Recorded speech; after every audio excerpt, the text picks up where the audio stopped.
My I name is remember Robert that winter Mitchell. like it At was my daughter's yesterday. wedding in front of We didn't all her have rich and much, but powerful we had friends, each other, she and pointed that at me fire and called kept us me human warm. trash. She was I didn't gone say a before the word. sun I rose just that turned around morning. and walked out of her perfect, I never expensive told life. anyone how She thought scared she I had won, was. that she had finally These scrubbed hands the have grease of shaped her wood for working class 50 past years in from her this very beautiful white room. dress.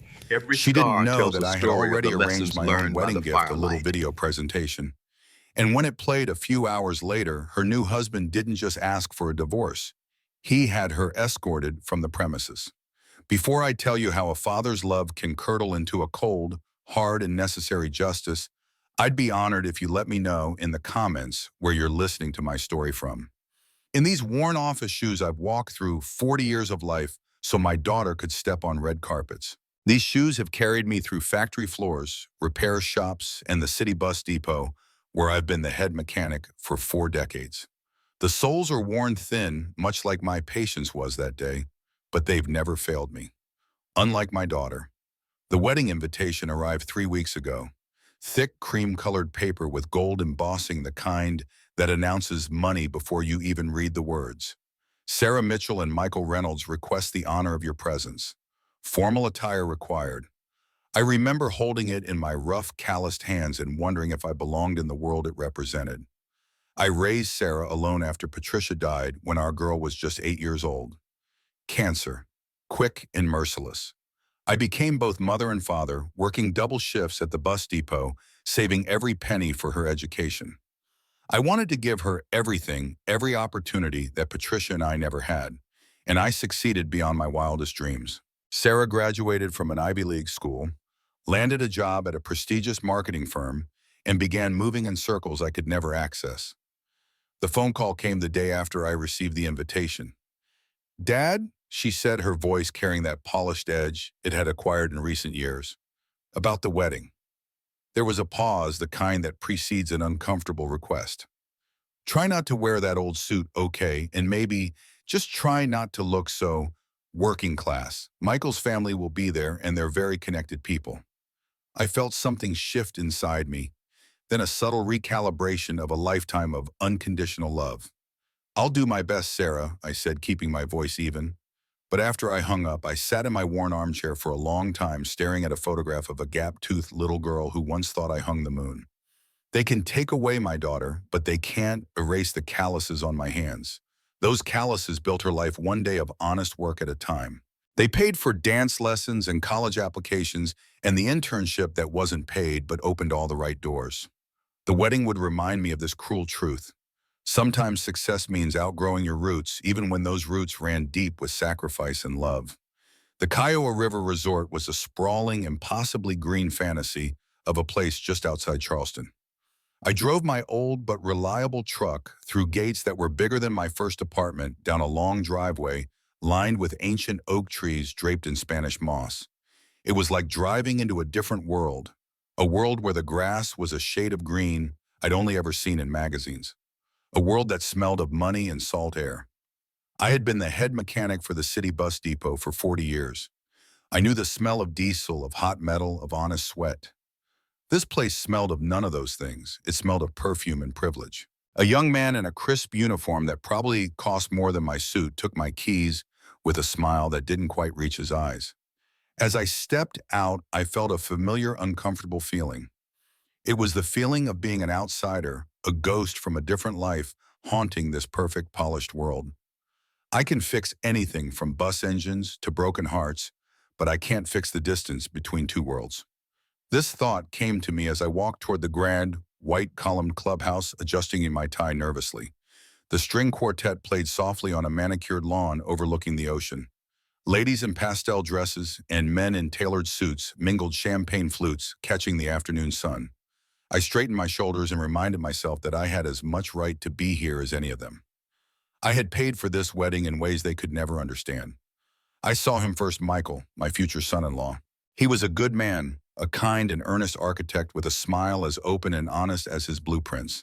He saw me, and his face broke into a genuine, welcoming grin. He strode over, hand outstretched, pulling me into a warm, strong hug. "Robert," he said, his voice full of a sincere happiness that was a rare currency in this place. "You made it. I am so, so glad you're here." You have to see the setup for the ceremony. It looks incredible. He treated me not like an embarrassing old relative, but like an honored guest, like a father. He made me feel seen. And then I met her my daughter, Sarah. She was a vision, a queen in her own fairy tale. Her dress was a cloud of white silk that shimmered in the afternoon sun. Her hair swept up in a design so intricate it must have taken hours. She was standing with a group of women who all looked like they had stepped out of the same fashion magazine, their laughter a light tinkling sound, as carefully arranged as the flowers on the tables. Michael led me over. "Look who's here, honey," he said, his voice full of love for her. Sarah turned, and her smile, which had been so bright and dazzling for her friends, faltered for a fraction of a second when she saw me. It was a tiny thing, a flicker of an emotion I couldn't quite name, annoyance, embarrassment, before it was replaced by a perfect, practiced brilliance. "Daddy," she said, gliding over. She leaned in and gave me a hug that was all air and expensive perfume, her cheek barely brushing mine, before she pulled away. "You made it." I was getting worried. Her words said one thing, but her body language, the slight, almost imperceptible distance she kept between us, said another. "Wouldn't miss it for the world, baby girl," I said, my voice a little rougher than I intended. "The place looks beautiful." "It's perfect, isn't it?" she replied, but her eyes weren't on me. They were already scanning the crowd behind me, her gaze flitting from one important guest to another. I was a box she had to check, a duty she had to perform before she could get back to the real business of her wedding: networking. My daughter now speaks to me like a banker to a customer with no money. The realization struck me as I stood there watching her expertly work the crowd. Each interaction was measured, each smile calculated for maximum effect. When had this happened? When had my Sarah, who once brought me dandelions and called them wishes, become this polished stranger? "Michael, honey," she said, her hand lightly touching his arm. "Isn't that the CEO from the architectural firm you wanted to talk to? You should go say hello." She was already managing the room, positioning her new husband like a chess piece. Michael, ever the good man, gave my shoulder a final warm squeeze. "We'll talk more later, Robert," he promised. And then he was gone, swallowed up by the sea of expensive suits. I was left standing there next to my own daughter, feeling like an exhibit in a museum. She asked me a few perfunctory questions about my drive down, about my health, her smile never wavering, her eyes never really seeing me. I was a story she had to tell. The humble working-class father who had worked his fingers to the bone so his brilliant daughter could have this perfect day. I was a useful prop, but I was just a prop. The distance between us was more than just the few inches of air. It was a canyon of ambition, of class, of a lifetime of choices that had led her here to this grand performance and had left me on the other side, a spectator who was no longer allowed backstage. My daughter, my beautiful Sarah, left me standing there, a ghost at her own wedding. The sea of smiling, wealthy strangers parted for her and then closed behind her, leaving me on an island of my own making. I was a man in a simple, dark suit in a world of shimmering pastels and designer labels. I was a calloused hand in a room full of soft, manicured fingers. I was a relic, and I had never felt it more acutely than in that moment. Michael, a good man, was busy being the perfect groom, and my daughter was busy being the perfect hostess. I was a loose end, a piece of the past that didn't quite fit into the perfect picture of her future. I couldn't stand there and make small talk about the stock market or summering in the Hamptons. It wasn't my world. It wasn't my language. I needed to breathe air that didn't smell of money and ambition. I turned and walked away from the main terrace, leaving the sound of the string quartet and the light tinkling laughter behind me. My path took me along a quiet, manicured walkway, a river of old Charleston brick, winding through a garden that was almost unnaturally perfect. The azaleas were in full glorious bloom, their colors so vibrant they hurt the eyes. The air was heavy with the sweet, cloying scent of jasmine. It was a beautiful place, but it felt like a stage set, a carefully constructed illusion with no real heart. I walked for a few minutes, my hands in my pockets, my old polished work shoes feeling heavy and out of place on the pristine bricks. Around a bend in the path, in a secluded corner of the garden, partially hidden by a large magnolia tree, I heard voices. Low, intimate voices. I slowed my steps, not wanting to intrude on someone's private moment, and then I saw them. Sarah, my daughter, her white dress luminous in the dappled shade, and a tall man with dark hair. They were standing very close, his hand on her waist, her head tilted up toward him. It wasn't Michael. It was another man, one I had been briefly introduced to earlier. Trevor, Michael's brother-in-law, married to Michael's sister. I froze, unable to process what I was seeing. And then, as if in slow motion, Trevor leaned down and kissed my daughter. Not a brotherly kiss, not a friendly peck on the cheek, but a kiss full of passion and familiarity. The kiss of lovers. The world tilted beneath my feet. This couldn't be happening. Not today, not ever. Sarah was about to marry one of the finest young men I had ever met. Michael, who treated her like a queen, who looked at her with such adoration it almost hurt to see. Michael, who had treated me with more respect in the past year than my own daughter had in the last 5. I must have made a sound, a sharp intake of breath, or the scrape of my shoe on brick, because they broke apart suddenly, Sarah's eyes wide with shock as they found mine. "Dad," she gasped, stepping away from Trevor, who had the grace to look uncomfortable but not particularly ashamed. This, this isn't what it looks like." But it was exactly what it looked like. I had lived too long, seen too much of the world to be fooled by such a transparent lie. I felt anger rising in me, a white-hot tide that threatened to overwhelm my careful self-control. "Sarah," I said, my voice low and steady, a trick I had learned long ago when managing men twice my size at the depot. "I need to speak with you. Alone."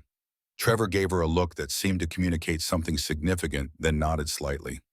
"I'll give you two some privacy," he said, his voice smooth as silk as he brushed past me on the path. When he was gone, I looked at my daughter, really looked at her for perhaps the first time in years. What I saw broke my heart. The calculation in her eyes, the defensive set of her jaw, the slight curl of contempt at the corner of her mouth. This wasn't my little girl anymore. This was someone else entirely. "What do you think you're doing?" I asked, keeping my voice low, even though we were alone in this secluded corner of the garden. "It's complicated, Dad," she said, brushing invisible lint from her perfect dress. "You wouldn't understand." "Try me," I said, "because from where I'm standing, it looks like you're cheating on Michael with his brother-in-law on your wedding day." "It's not like that," she said, a flash of irritation crossing her face. "Trevor and I, we have a connection. We've had it 4 months. I can't explain it. But when I'm with him, I feel alive in a way I never do with Michael." "And Michael," I asked, incredulous, "the man who worships the ground you walk on, the man who's waiting for you at the altar in less than 2 hours." "Michael is convenient," she said, and the callousness of the word struck me like a physical blow. "He's stable, respectable. His family has connections that will help both of us. He's a good man, I know that, but he's not exciting like Trevor." I finished, for her disgust rising in my throat. She looked at me then, a flash of the old Sarah, a moment of vulnerability in her otherwise perfect composure. "You don't understand what it's like, Dad. The pressure, the expectations. Everyone watching, judging. I have to make the right moves, be seen with the right people. And marrying a man you're cheating on is the right move," I asked, my voice rising, despite my efforts to control it. "Lower your voice," she hisses, glancing around nervously. "This is my wedding day. I won't have you ruining it with your working-class morality." The words hit me like a slap across the face. Working-class morality. As if honesty and fidelity were somehow beneath her now quaint notions that belonged in the world she had left behind. "You can change your name, change your clothes, change your voice, but you can't change who gave you blood and sweat," I said, feeling a profound sadness settle over me. "Sarah, you need to stop this wedding. You need to tell Michael the truth. It's the right thing to do." She laughed, then a short, brittle sound that held no humor. "The right thing to do. Do you have any idea what that would cost me? The humiliation, the gossip, the damage to my reputation?" "No, Dad, the wedding goes on as planned. Michael never needs to know about Trevor." "And after," I asked, "you'll continue this affair behind his back?" She shrugged, a small, elegant movement that somehow conveyed more ruthlessness than any words could have. "Life is complicated. Michael will have his perfect wife, the status, the social connections. I'll have security and freedom. Everyone gets what they want." "Except Michael," I said, my voice thick with disappointment. "He wants a wife who loves him, who's faithful to him." "He'll never know the difference," she said, and I saw something in her eyes that chilled me to the bone. The absolute certainty that she was entitled to this deception, that the rules that governed ordinary people simply didn't apply to her. I raised you better than this, I said, the words torn from somewhere deep inside me. No, Dad, she said, her voice suddenly cold and distant. You raised me to reach for something better than what I came from. And I have. I've become someone. I matter in ways you can't even comprehend. At what cost? I asked, but I already knew the answer. The God was her soul, her integrity, everything that had once made her my beautiful, kind-hearted daughter. She glanced at her watch, a delicate, diamond-encrusted thing that probably cost more than my truck. This conversation is over. I have to get back. The photographer wants some shots with my bridesmaids before the ceremony. She brushed past me, the silk of her dress whispering against the brick path. She paused, looking back over her shoulder. Don't make a scene, Dad. Just be the proud father for a few more hours. Then you can go back to your life, and I'll go on with mine. I watched her walk away, her back straight, her step confident. She had dismissed me as easily as she might have dismissed a waiter who had brought the wrong appetizer. In that moment, I knew something fundamental had changed between us, perhaps forever. There are words that can kill a father's love faster than a bullet. My daughter's dismissal of everything I had taught her, everything I had sacrificed for, cut deeper than any physical wound could have. I stood alone in that perfect garden, surrounded by blooms that would wilt in a week, and felt a resolve hardening in my chest. I had tried to reach her with love, with reason, with appeals to the girl I had raised. She had rejected it all. The rehearsal dinner that evening was a carefully choreographed affair. Crystal chandeliers glowed overhead, casting warm light on tables adorned with arrangements of white roses and silver candelabras. The guests, already slightly flushed from premium champagne, laughed and chatted as they took their seats. I was placed at a table far from the main party with distant relatives of Michael's family who clearly had no idea who I was or why I merited an invitation. Sarah had positioned me safely out of the way, where my rough edges and unfashionable suit wouldn't disturb the perfect tableau she had created. From my vantage point, I could see her holding court at the head table, radiant in a different dress, now something sleek and champagne color that caught the light when she moved. Michael sat beside her, his face open and happy, occasionally leaning over to whisper something in her ear that made her smile. It was a convincing performance. If I hadn't seen what I had seen in the garden, I might have believed it myself. Trevor was seated at another table with his wife, Michael's sister, a pretty blonde woman who seemed entirely unaware that her husband was sleeping with the bride. The unfairness of it all, the sheer callous disregard for these good people who had welcomed Sarah into their lives, made my blood boil. As the dinner progressed, I noticed Sarah and Michael engaged in what appeared to be a tense conversation. His face clouded briefly, a frown marring his usually cheerful expression. I couldn't hear what was being said, but I saw Sarah gesture in my direction, her movements sharp and dismissive. Later, as I stood by the bar waiting for a drink, Michael approached me. His smile was still friendly, but there was a new wariness in his eyes. Robert, he said, clapping a hand on my shoulder, Sarah mentioned you two had a conversation earlier. We did, I acknowledged, wondering how much she had told him. He nodded, looking uncomfortable. She said you gave her quite the lecture, something about her choices, her lifestyle. So that was the story she had spun.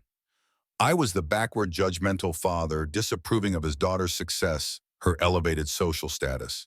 A convenient narrative that would explain any tension between us while neatly sidestepping the truth. Michael, I began, uncertain how to proceed. This good man deserved to know what kind of woman he was marrying. But here on the eve of his wedding, surrounded by friends and family, celebrating his happiness, it seemed cruel, almost vindictive.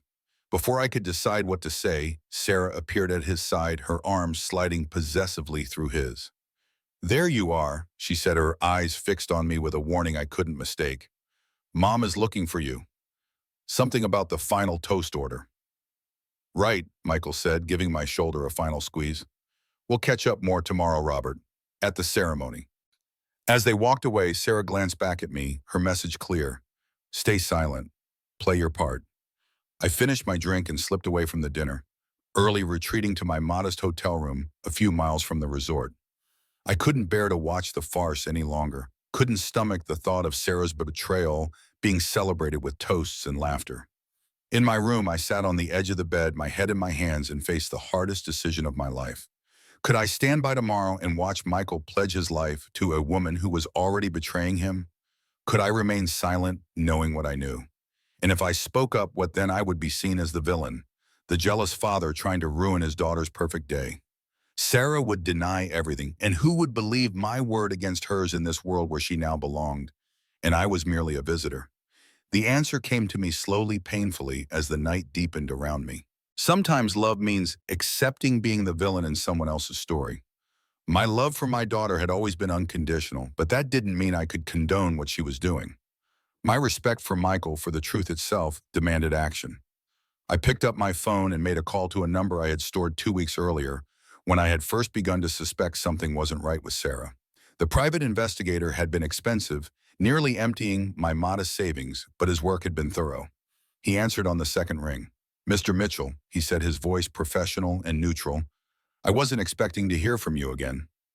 "I need the full package after all," I said, my voice sounding strange to my own ears. "Everything you found, the video, the tick messages, all of it, on a USB drive.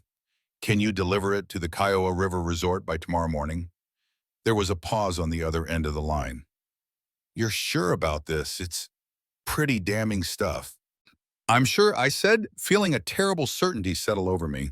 "And I need one more thing. I need you to speak to whoever handles the audio-visual equipment for the reception tomorrow. I want that USB ready to play after the cake cutting." Another pause, longer this time. "That's going to cost extra, and it's a pretty nuclear option, sir." "I know what it is," I said, closing my eyes against the pain of what I was setting in motion. "Can you do it or not?" "I can do it," he confirmed. "But Mr. Mitchell, once this bell is rung, there's no unringing it." "Some bells need to be rung," I said, thinking of Michael's honest face, of the life of lies Sarah was preparing to build with him, no matter how painful the sound. After I hung up, I sat in the darkness of my hotel room for a long time. I had set something terrible in motion, something that would irrevocably change my relationship with my daughter. But I kept coming back to a simple truth. If Sarah had listened to me in the garden, if she had shown any remorse, any willingness to do the right thing, none of this would be necessary. I thought of Patricia then, of what she would say if she were here. My wife had been the moral compass of our family, the one who saw through pretense and deception with uncanny clarity. "Truth isn't always kind," she used to say, "but it's always right." Tomorrow would bring pain, humiliation, anger, but it would also bring truth. And in the end, that was all I had left to give. To my daughter, to Michael, to myself. The truth, however bitter, was the last gift of a father who had given everything else. The morning of the wedding dawned clear and perfect, as if nature itself had been bribed to cooperate with Sarah's vision. I dressed slowly in my hotel room, putting on the same suit that Sarah had hoped I wouldn't wear, straightening the tie that had been Patricia's last gift to me before she died. I had barely slept, my mind replaying the conversation in the garden, the cold calculation in my daughter's eyes, the choice I had made in response. There was still time to stop what I had set in motion. A phone call was all it would take. But each time I reached for my phone, I saw Michael's face, imagined the years of lies ahead of him, and my hand fell away. The ceremony was to be held on the grand lawn of the resort overlooking the river that gave the place its name. White chairs had been arranged in perfect rows. A flower-covered archway stood ready at the front, and musicians were setting up to one side. I arrived early, parking my truck at the far end of the lot, away from the gleaming luxury cars that were beginning to arrive. As I walked toward the ceremony site, I saw the private investigator standing near the entrance to the resort's ballroom, where the reception would be held later. He gave me a small nod, confirming that everything was in place. I felt a cold weight settle in my stomach. There was no going back now. I found a seat near the back of the arrangement, not wanting to draw attention. Guests were arriving in small groups, the women in colorful dresses and impractical heels, the men in suits that fit them perfectly, unlike my own slightly too loose jacket. I was a brown sparrow among peacocks, and I felt eyes sliding over me, dismissive and curious in equal measure. As the ceremony time approached, I saw Michael standing at the front, with the minister looking nervous but happy. His groomsmen, including Trevor, stood nearby, adjusting cufflinks and straightening ties. Trevor caught my eye across the lawn, and something in his expression, a smug confidence perhaps, or a flash of guilt quickly suppressed, made my resolve harden further. The music changed, signaling the start of the ceremony. The bridesmaids processed down the aisle, followed by a flower girl scattering rose petals from a silver basket. And then came Sarah on the arm of Michael's father, a role that should have been mine, but which Sarah had delicately suggested might be better filled by her future father-in-law. Just to keep things balanced, she had explained. Another small rejection, another piece of evidence that I was an embarrassment to be minimized. She was breathtaking, a vision in white and diamonds, her face partly obscured by a delicate veil. The guests sighed in appreciation as she passed.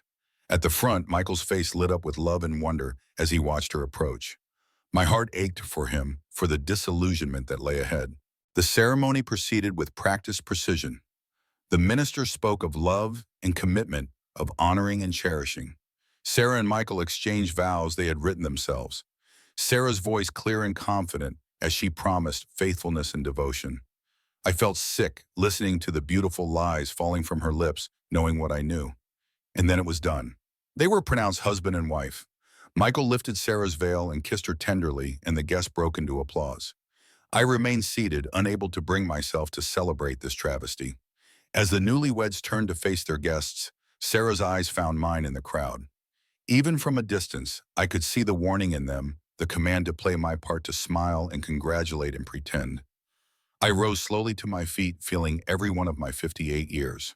The reception that followed was held in the resort's grand ballroom, a cavernous space transformed by flowers, candles, and twinkling lights into something from a fairy tale. I sat at my assigned table, far from the head table where Sarah and Michael sat, surrounded by their wedding party. I picked at my food, unable to eat, counting the minutes until the cake cutting that would signal the beginning of the end. After the meal came the speeches. Michael's father, eloquent and warm. The best man with humorous stories about Michael's childhood. The maid of honor, tearful and sincere in her affection for Sarah. Throughout it all, I sat silent, the only father of the bride in history not asked to speak at his daughter's wedding. And then it happened. As the speeches wound down, Sarah left her seat and walked toward me, her smile fixed and determined. She stopped at my table, champagne glass in hand, and conversation around us died as people sensed a moment unfolding. "I wanted to thank my father for being here today," she said, her voice carrying easily in the suddenly quiet room, "for giving me the foundation to build the life I have now." It should have been a touching moment, a public acknowledgement of my role in her life. But her eyes were cold, her words carefully chosen to maintain the narrative she had created. The humble origins, she had transcended the father who was a quaint reminder of where she had come from, not an integral part of who she was. I felt something break inside me, then a final severing of the connection between the father I had been and the prop I had become. I stood up, intending to simply walk away, to leave this place and these people before the storm I had set in motion could break. But Sarah, perhaps mistaking my movement for an attempt to speak, to claim my rightful place in this celebration, stepped back slightly, her expression hardening. "Please, Dad," she said, her voice low but clear enough to be heard by those nearby. "Don't make a scene. Just for once, try to fit in with these people. They're my world now." "Your world," I repeated, the words bitter on my tongue. "Yes," she said, her patience clearly wearing thin. "My world. Not the bus depot, not that tiny house with its peeling paint, not the life you seem so determined to drag into this beautiful day." I looked at her, then really looked at my daughter, and saw a stranger wearing Sarah's face. A woman so consumed by ambition and appearances that she had lost sight of everything that truly mattered. "You're ashamed of me," I said, a statement rather than a question. "I'm ashamed of what you represent," she corrected, her voice dropping to an angry whisper. "The working class mentality, the outdated values, the ordinariness. I've worked so hard to leave all that behind." The words struck me like physical blows. All around us, guests were watching with the avid curiosity of people sensing drama unfolding. "I gave you everything," I said, my voice rough with emotion. "Everything I had, everything I was. And I'm grateful," she said, but her eyes said otherwise. "But this is my day, my life now. And if you can't celebrate that without dragging your blue-collar morality into it, then maybe you should leave." The final blow came then, the words that would echo in my mind for months afterward. "Look around, Dad," she said, gesturing at the opulent room, the wealthy guests, the life she had chosen. "This is who I am now, and you're just Human trash that I've had to cart around because of biology. The sooner you understand that, the better for both of us. Human trash. My daughter, the child I had raised alone after her mother died, the girl I had sacrificed everything for, had just called me human trash in front of a room full of strangers. I didn't say a word. I just turned around and walked out of her perfect, expensive life. But as I reached the door of the ballroom, I caught the eye of the audiovisual technician standing by his equipment. I gave him a small, almost imperceptible nod. She thought she had won, that she had finally scrubbed the grease of her working-class past from her beautiful white dress. She didn't know that I had already arranged my own wedding gift, a little video presentation. And when it played a few hours later, her new husband didn't just ask for a divorce. He had her escorted from the premises. As I walked to my truck under the Carolina stars, I felt a terrible weight settle over me. I had lost my daughter today, but perhaps in losing her, I had saved a good man from a lifetime of lies and betrayal. It was a cold comfort, but it was the only one I had. The drive back to my hotel was a blur. My hands gripped the steering wheel so tightly my knuckles turned white, but I barely noticed. The words echoed in my mind, relentless and cutting. Human trash. My own daughter had looked me in the eye and called me human trash. I pulled into the hotel parking lot, a modest place 15 miles from the opulent resort where Sarah's wedding reception continued without me. In my room, I sat on the edge of the bed, still in my suit tie loose around my neck, and tried to make sense of what had happened. How had we come to this? When had the little girl who once rode on my shoulders become this cold, calculating stranger? Sometimes the greatest love is letting others face the truth of who they are. This thought came to me as I stared at my phone, wondering if I should call the AV technician and stop what was about to happen. There was still time. I could spare Sarah the public humiliation, spare Michael the pain of learning the truth in front of everyone he knew. But that would only delay the inevitable. Michael deserved to know what kind of woman he had married. And Sarah needed to face the consequences of her choices. Not out of vengeance, but because without consequences, there could be no growth, no redemption. 2 weeks ago, I had first noticed something was off. Sarah had invited me to a pre-wedding dinner at an upscale restaurant in Charleston. I arrived early and was seated at the bar nursing a beer while I waited. That's when I saw them, Sarah and Trevor entering a private dining room at the back of the restaurant. There was something in the way he touched the small of her back, the way she leaned into him, that set off alarm bells in my head. When Sarah finally joined me 20 minutes later, her cheeks were flushed, her lipstick slightly smudged. She explained that she'd been caught in traffic. The lie came so easily to her, so naturally, that I almost doubted what I had seen. Almost. The next day, I made the call to Madison Investigations. James Madison, the owner, was a former police detective who specialized in matrimonial cases. His services weren't cheap, and the retainer nearly emptied my savings account, but I needed to know if what I suspected was true. I hope I'm wrong, I told him during our initial meeting. I hope you tell me I'm just a paranoid old man. 3 days later, Madison called me to his office. I wish I could tell you what you want to hear, Mr. Mitchell, he said, sliding a manila envelope across his desk. But you're not wrong. Inside were photographs, text message, transcripts, hotel receipts. Sarah and Trevor had been meeting in secret for months. Their affair had begun shortly after Sarah and Michael's engagement, but it was the video that truly broke my heart. Madison had placed a hidden camera in the hotel room where Sarah and Trevor had arranged to meet. The footage was explicit, leaving no doubt about the nature of their relationship. But it was their conversation afterward that truly chilled me. When are you going to tell Michael? Trevor asked, lounging on the bed, unconcerned about his own marriage to Michael's sister. Sarah laughed, a sound I didn't recognize. Tell him? Why would I tell him? Michael is my ticket into his world. His family name, his connections. Do you know what that's worth? So what about us? Trevor asked, pulling her back into his arms. We'll continue this, she said, kissing him. Michael works so much he'll never know. He trusts me completely. Her voice turned mocking. He thinks I'm his perfect angel. And your father? Trevor asked. He watches you like a hawk. I saw how he looked at me at the engagement party. Sarah's face hardened. My father is a relic, a reminder of everything I've worked so hard to escape. Don't worry about him. After the wedding, I'll make sure he stays firmly in his place, out of my new life. I had stopped the video, then unable to watch anymore. Madison offered to continue the surveillance to gather more evidence, but I declined. I had seen enough. The question was, what would I do with this information? For days, I wrestled with the decision. I thought about confronting Sarah privately, giving her a chance to end things honorably before she made a terrible mistake. I thought about going directly to Michael, sparing him a lifetime with a woman who saw him as nothing more than a ticket to status and wealth. In the end, I did nothing. I told myself it wasn't my place to interfere, that perhaps I had misunderstood, that maybe Sarah truly did love Michael despite her indiscretion. I wanted to believe the best of my daughter. Then came the confrontation in the garden, and any illusions I had about Sarah's intentions crumbled to dust.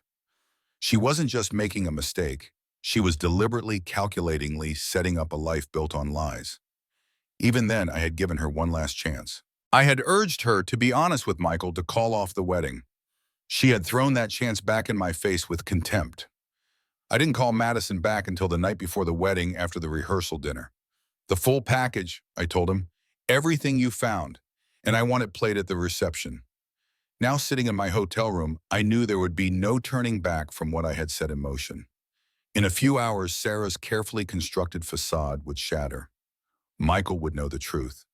The guests would witness her humiliation. And I would be the architect of it all. Was this justice or revenge? The line between them seemed so thin now, so permeable. I wanted to believe I was acting out of principle, out of a desire to protect Michael from a life of deception.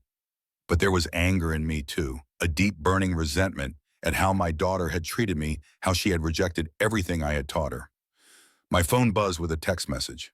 It was from Madison. "It's done. Video will play after the cake cutting as arranged. Are you sure about this?" I stared at the message for a long time. Was I sure? No, I wasn't sure of anything anymore. But I was committed.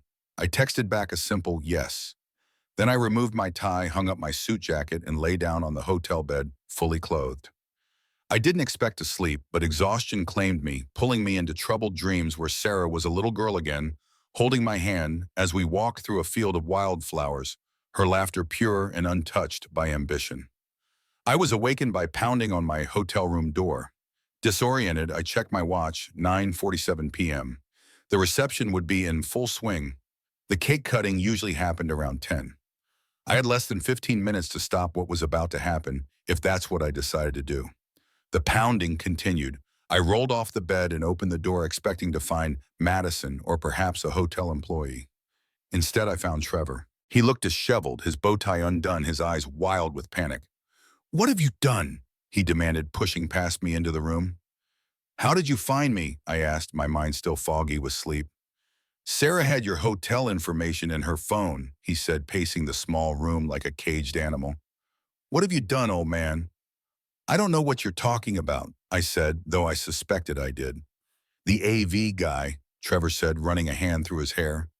"He pulled me aside just now, said something about a special video presentation arranged by the father of the bride. Said it was set to play right after the cake cutting." His eyes narrowed. "What's on that video, Mitchell?" I said nothing, watching him squirm. This was the man who had helped my daughter betray a good person, who had shown no remorse for his own betrayal of his wife, Michael's sister. "Tell me," he shouted, stepping toward me aggressively. "The truth," I said simply. "That's what's on the video. The truth about you and Sarah." Trevor's face paled. You've been spying on us." "I hired someone to confirm what I already suspected," I corrected. "And he found more than I ever wanted to know." "You can't do this," Trevor said, his voice dropping to a desperate whisper. "Do you have any idea what this will do to Michael, to my wife, to the whole family?" "I'm well aware," I said, "and you should have thought of that before you started sleeping with your brother-in-law's fiancée." Trevor's expression shifted, the panic giving way to calculation. "Look," he said, his voice suddenly reasonable, persuasive. "What happened between Sarah and me, it's complicated, but it doesn't have to destroy everyone's lives. Tell me how to stop the video. We can work something out." "Work something out," I repeated, incredulous. "What exactly did you have in mind?" "Money," he said immediately. "I can pay you. Name your price." I laughed, a harsh sound even to my own ears. "You think this is about money? You think you can buy me off?"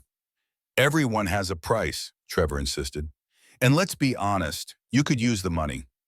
That suit you're wearing, off the rack, 10 years ago, your truck is at least 15 years old. I saw your house when I dropped Sarah off once. It needs a new roof, new siding. His casual contempt for my life, for everything I had worked for and built, was so similar to Sarah's that it was almost comical. They deserved each other, these two selfish, entitled people. My price, I said slowly, is the truth. That's all I want. For Michael to know the truth before he spends years of his life with someone who sees him as nothing but a meal ticket. Trevor's face hardened. I warned Sarah about you. I told her you were a problem that needed handling. She should have listened. Handling, I repeated, a chill running down my spine. You have no idea who you're dealing with, old man. Trevor said, his voice low and menacing. I have connections you can't even imagine. One phone call, and your life becomes very, very difficult. Think about it. Your job, your home, your reputation. I can take it all away. I looked at this man, this entitled, arrogant man who thought he could threaten me, who thought his connections could frighten me into compliance. And I realized something: I had nothing left to lose. Sarah had already rejected me. My reputation meant nothing to me compared to doing what was right. Make your call, I said quietly. Do your worst. The video plays. Trevor's face contorted with rage. He lunged forward, grabbing the front of my shirt. You stupid, stubborn old fool. His threat was cut off by the ringing of his phone. He released me, fumbling to pull it from his pocket. He checked the screen, his expression changing from anger to confusion. It's Michael, he said, showing me the screen. Why would he be calling me now? He's supposed to be at the reception. A sense of grim satisfaction settled over me. Answer it, I said. I think you know why he's calling. Trevor's hand trembled slightly as he accepted the call. Michael, hey, what's... Even from where I stood, I could hear the shouting on the other end of the line. Trevor's face drained of color. Michael, calm down, I can explain. More shouting, then Trevor pulled the phone away from his ear, staring at it. He hung up on me, he said, his voice hollow. It seems, I said, that the video has played. Trevor looked at me with pure hatred. You've ruined everything. Everything. No, I said, meeting his gaze steadily. You and Sarah did that all on your own. I just made sure everyone knows it. Trevor's phone began ringing again. This time it was his wife calling. He stared at the screen for a long moment, then declined the call. Coward, I said softly. He glared at me, then stormed toward the door. This isn't over, he threatened. Not by a long shot. It is for me, I said, and strangely I meant it. Whatever happened next, the fallout, the recriminations, the damage, I had done what I believed was right. I had protected a good man from a lifetime of lies. I had held my daughter accountable for her choices, painful as that was. After Trevor left, I sat back down on the bed, suddenly exhausted again. My phone remained silent. No call from Sarah, no message from Michael, just silence. I wondered what was happening at the reception, how the guests had reacted, what Sarah had said in her own defense. But I didn't wonder long. In a strange way, I felt detached from it all now, as if having set these events in motion, I was no longer part of the story. I checked out of the hotel early the next morning and drove home. The 6-hour journey passed in a blur of highways and rest stops, my mind oddly empty. I didn't turn on the radio, didn't listen to music. I just drove, watching the landscape change from the lush coastal plains of South Carolina to the rolling hills of my home state. My house looked smaller somehow when I pulled into the driveway. The paint was peeling, as Trevor had so contemptuously pointed out. The roof did need replacing. The yard needed mowing. But it was my home, built with honest work and paid for with honest money. I felt no shame in it. Inside, I moved through the quiet rooms like a ghost. I hung up my suit, pulled on old jeans and a worn flannel shirt, and made myself a simple dinner. Then I sat at the kitchen table where Sarah had once done her homework and waited for the phone to ring. It didn't. Days passed. I returned to work at the bus depot, immersing myself in the familiar routines of maintenance schedules and repair orders. My colleagues sensed something was wrong, but knew me well enough not to pry. At night, I came home to the empty house, ate alone, went to bed early. A week after the wedding, an envelope arrived in the mail. Inside was a check for the amount I had contributed to the wedding expenses, along with a brief note from Michael's father. Under the circumstances, we felt this was appropriate. We wish you well. No mention of Sarah, no explanation of what had happened after the video played. Just a severing of ties, clean and businesslike. I tore up the check and threw it away. 2 weeks after the wedding, I was in my workshop behind the house working on a small wood carving project when a car pulled into my driveway. A sleek black BMW so out of place in my working-class neighborhood that several neighbors came out onto their porches to stare. For a wild moment, I thought it might be Sarah come to confront me, or perhaps even to apologize. But when the car door opened, it was Michael who stepped out. He looked different, thinner with dark circles under his eyes that spoke of sleepless nights. But there was something else too, a new hardness in his expression, a wariness that hadn't been there before. I set down my tools and met him at the workshop door. "Michael," I said, unsure how to greet this man who had almost been my son-in-law, who had been betrayed not just by Sarah, but in a way by me as well. "Robert," he said, his voice formal, distant. "May I come in?" I gestured him inside, suddenly self-conscious about the cluttered space, the sawdust on the floor, the half-finished carvings on the workbench. This was my sanctuary, my place of peace. Having Michael here felt like worlds colliding. He stood awkwardly in the center of the workshop, looking around at the tools, the wood, the projects in various stages of completion. "I didn't know you were a woodworker," he said. "It's just a hobby," I said, "something to keep my hands busy." Michael nodded, still not meeting my eyes. "I should have called first. I'm sorry for just showing up like this." "It's all right," I said. "Would you like some coffee or something stronger?" "Stronger," he said immediately. "If you don't mind." I nodded and led him into the house to the small living room where Sarah's childhood photos still hung on the walls. I poured us each a glass of bourbon, nothing fancy, just a decent mid-shelf brand I kept for special occasions. Michael took his glass and sat on the edge of the sofa, his back straight, his movements stiff. He looked at the photos on the wall, his expression unreadable. "I wasn't sure I'd ever see you again," I said, breaking the silence. Michael took a long sip of his bourbon. "I wasn't sure I wanted to see you again," he admitted.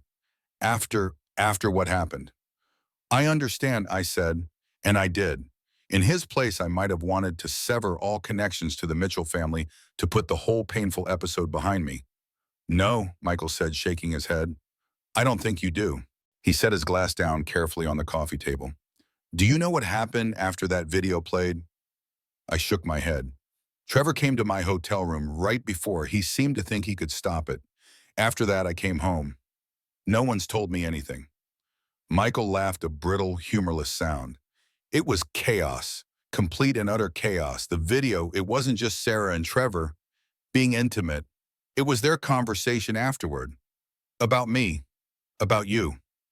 I winced. I had forgotten about that part, the cruel things Sarah had said about Michael about me. "Sarah tried to deny it at first," Michael continued, his voice flat. "Said the video was fake, that you had somehow engineered it all because you were jealous of her success, resentful of her marrying into money. And people believed her. I asked, though I already knew the answer. In that world, in that context, of course, they would believe the beautiful bride over the working-class father. Some did," Michael acknowledged, "for about 5 minutes. Then I asked her to explain how a fake video could show the birthmark on her left hip, the one shaped like Florida, the one only someone who had seen her naked would know about. I looked down at my glass, uncomfortable with the intimacy of this detail. She couldn't explain that," Michael said. "And then Trevor's wife, my sister Emma, she started screaming. She'd recognized the hotel room in the video. It was the same hotel where Trevor had taken her for their anniversary. The same suite." I closed my eyes, feeling sick. I hadn't known that detail. Madison hadn't mentioned it when he showed me the footage. "After that, it all fell apart," Michael said. "Emma had to be sedated. My parents were devastated. The guests started leaving. And Sarah..." He trailed off, taking another long swallow of bourbon. "What about Sarah?" I asked quietly. Michael's face hardened. "She turned on you. Said you'd planned this from the start, that you had always resented her success, her escaping your working-class life. Said you were pathologically jealous of anyone who had more than you did." The accusation stung, even though I had expected something like it. "And you," I asked, "what did you think?" Michael was silent for a long moment, studying his glass. At first, I was too shocked to think anything. Then I was angry, furious, not just at Sarah and Trevor, but at you too, for choosing to expose it all that way in front of everyone. It felt cruel. It was, I admitted. But I had tried to talk to Sarah privately, the day before in the garden. I caught them together. I begged her to tell you the truth to call off the wedding. She refused. Michael looked surprised. You confronted her before the wedding. I nodded. She said it was complicated, that you were convenient, that you'd never know the difference. Michael flinched as if I'd struck him. And you decided to show me the difference, in the most public way possible. I gave her a chance to do the right thing, I said. She threw it back in my face, and at the reception when she called me, what she called me, I knew she had no intention of ever being honest with you. Human trash, Michael said quietly. That's what she called you. I heard it. Everyone heard it. I nodded, the words still raw, even in repetition. Michael set his glass down again, leaning forward, his eyes finally meeting mine directly. Why did you do it, Robert? Really? Was it revenge for how she treated you? Or was it something else? The question deserved an honest answer. I thought carefully before speaking. Part of it was anger, I admitted. Hurt. My own daughter had rejected everything I ever taught her about honesty, about integrity. She was willing to build her life with you, on a foundation of lies. And yes, I was angry about how she treated me. But that wasn't why I did it. Then why, Michael pressed. Because you deserve better, I said simply. Because you're a good man, Michael, a man of honor. And Sarah was going to take that goodness, that honor, and exploit it for her own gain. She was going to lie to you every day, betray you every chance she got, and you would never know. You would waste years of your life, perhaps have children with her, build a life on quicksand, and one day it would all come crashing down anyway, as these things always do. But by then the damage would be so much worse. Michael was silent, his expression thoughtful, assessing. I didn't do it to hurt Sarah, I continued. I did it to save you, and maybe in some strange way to save her too, from becoming the kind of person who could live that lie for years without remorse. Michael stood up suddenly, walking to the window that overlooked my small backyard. His back was to me, his shoulders tense. Do you know what the worst part was? He asked, his voice so low I had to strain to hear him. What? I asked. Watching that video, seeing her with him, hearing her talk about me like I was just a stepping stone, it hurt. God, it hurt like nothing I've ever felt before. But the worst part, he turned to face me. The worst part was that I still loved her. Even in that moment, even knowing what she'd done, who she really was, some part of me still loved her. Still wanted to forgive her, to believe there was some explanation, some way we could fix things. The raw pain in his voice made my chest ache. This was the true cost of my actions, not just Sarah's humiliation or my own isolation, but this good man's suffering. I'm sorry, I said inadequately, for the pain I caused you. Michael shook his head. Don't apologize. Not for that. Because here's the thing, Robert. As the days passed, as the anger started to fade, and all that was left was the truth, I started to see it clearly. He came back to the sofa, sitting down again, his eyes intent on mine. You didn't do it to me. You did it for me. You knew the truth, and you knew I was too blind, too in love to ever see it on my own. I said nothing, my throat too tight for words. You tried to warn her, didn't you? Michael asked. That day before the ceremony. I knew it, he continued when I nodded. She told me you'd given her a lecture. She was furious. I just thought you were being an overprotective father. He leaned forward, his eyes full of a new profound understanding. You gave her a chance. You tried to solve it with honor. And when she threw that back in your face, when she called you what she called you chose to save me from a lifetime of lies, even though you knew it would cost you your own daughter. His voice dropped to a whisper, intense and emotional. That is the hardest, bravest, most honorable thing would you have ever seen anyone do. I felt tears threatening and blinked them back hard. I hadn't cried since Patricia's funeral, and I wouldn't start now. She didn't just betray me, Robert. Michael continued, his own eyes suspiciously bright. She betrayed you. You gave her everything, and she threw it all away for what? For a thrill, for the approval of a snake like Trevor. He shook his head in disbelief. I'll never understand it. We were no longer a father-in-law and a son-in-law. We were just two men from different generations, from different worlds, who had been bound together by the same terrible betrayal. We were the survivors of the same shipwreck. I'm so sorry for the way it happened, I said, my voice finally breaking. I never wanted to cause you that kind of public pain. You didn't cause it, Michael replied, his voice firm. You just revealed it. There's a difference that you held up a mirror and the whole world saw the truth. He reached across the table and gripped my shoulder. It was an act of mercy, Robert. A brutal, painful, and necessary mercy. The words washed over me like absolution. We sat in a new kind of silence, then a silence of shared grief and strange, unexpected camaraderie. The weight of guilt I had been carrying, the fear that I had irreparably damaged this good man began to lift, replaced by a quiet, profound relief. He stayed for another hour. We talked not about the past, but about the future, about his plans to rebuild his firm, about my work at the depot, and my woodcarving hobby. It was the easy, comfortable conversation of two old friends. When he finally stood up to leave, he shook my hand, his grip firm. Thank you, Robert, he said again, for everything.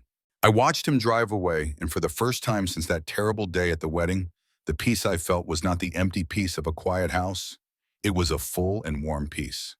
I had lost a daughter, but in the strangest, most unexpected of ways, I had found a son. The visit from Michael was a turning point. It was a small act of grace, a quiet acknowledgement from the man who had been most hurt that my actions, as brutal as they were, had come from a place of honor. It did not erase the pain, but it eased the burden of my own conscience. The weeks that followed settled into a new kind of quiet, a quiet that was not empty, but simply peaceful. I spent most of my days where I had always been most comfortable. In my workshop, the small, cluttered space behind my house, filled with the comforting, holy smell of sawdust and machine oil. My hands, which had been idle and trembling for so long, were busy again. There is a truth in woodworking that cannot be found anywhere else. You cannot lie to a piece of oak. You cannot manipulate a block of maple. It is what it is, and you must work with the grain. You must respect the flaws. You must be honest in your craft. And in that honesty, I found a kind of salvation. I was working on a small, simple project, a block of cherry wood that had a deep, dark knot running through it. The old me would have seen it as a flaw, a piece to be discarded.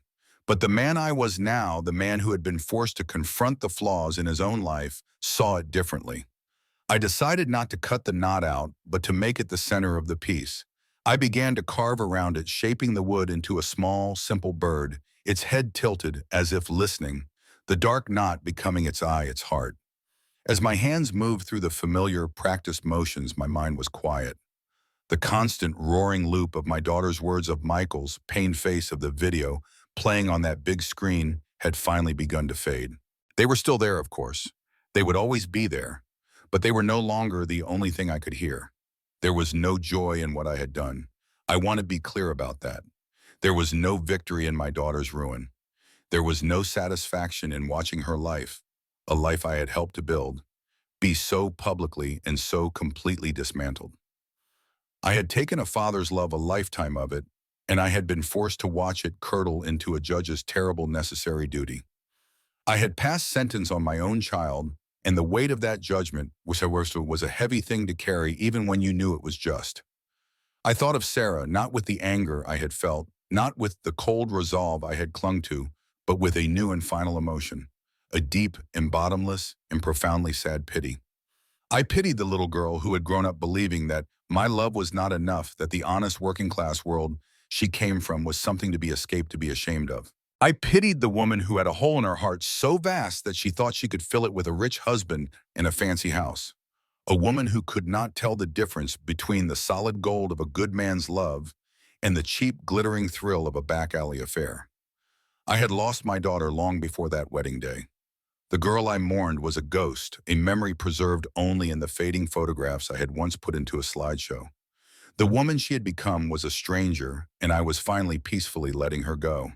And I thought of Michael, the son I had found in the wreckage. He had called last week just to check in. He was slowly rebuilding his firm, his life. His voice was stronger. He was healing. He and I, two men from different worlds, were now bound by a strange and quiet friendship, a bond forged in a shared betrayal. In losing a daughter, I had gained something unexpected in its place, a connection built not on blood or obligation, but on a mutual, hard-won respect for the truth. The final shape of the bird was emerging from the wood, its form smooth and graceful in my hands. I thought of Patricia, my wife. I thought of her wisdom, her gentle warnings, her unshakable understanding of our daughter's character. I had failed to listen to her for so long, but in the end, in the most terrible way, I had honored her. I had done the hard things she always knew might be necessary, and in that, I found a final quiet peace with her memory. I'd rather lose a corrupted child than see a good man destroyed. This truth had emerged from the wreckage of all my paternal hopes and dreams. It was not an easy truth, not a comfortable one, but it was mine now, earned through tears and severed ties and long nights of doubt. I set the carving down on the workbench.